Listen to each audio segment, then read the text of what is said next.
Welcome to new TV Telugu.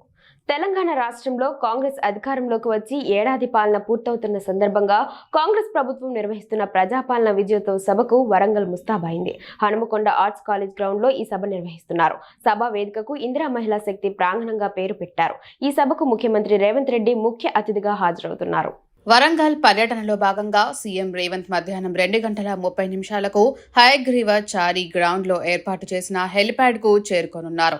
3 గంటలకు ప్రజాకవి college Narayana Rao పేరిట 92 కోట్ల రూపాయల వ్యయంతో నిర్మించిన కాలేజీ కళాక్షేత్రాన్ని ప్రారంభిస్తారు. కవులు కళాకారులతో ముచ్చటిస్తారు. మధ్యాహ్నం 3:10 అక్కడి నుంచి రోడ్డు మార్గాన బయలుదేరి 3:20 ఆర్ట్స్ కాలేజీకి చేరుకుంటారు. మధ్యాహ్నం 3:50 వరకు ఆర్ట్స్ కాలేజీ మైదానంలో ఏర్పాటు చేసిన మహిళా శక్తి స్టాళ్లను పరిశీలించి ఎస్హెచ్జి, ఎంఎస్, జెడ్ఎస్ మహిళా గ్రూపు సభ్యులతో మాట్లాడనున్నారు. మధ్యాహ్నం 3:55 విజయోత్సవ సభ వేదిక పైన చేరుకుంటారు. ఇందులో భాగంగా రాష్ట్రంలోని వివిధ జిల్లాల్లో నిర్మించనున్న 22 మహిళా శక్తి భవనాలకు వర్చువల్ గా సీఎం రేవంత్ రెడ్డి శంకుస్థాపన చేయనున్నారు.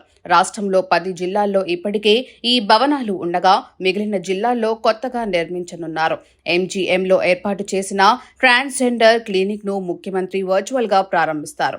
మహిళలకు బ్యాంక్ లింకేజీ చెక్కులను పంపిణీ చేస్తారు. సాయంత్రం 5 గంటలకు హైదరాబాద్ కు తిరుగు ప్రయాణమవుతారు.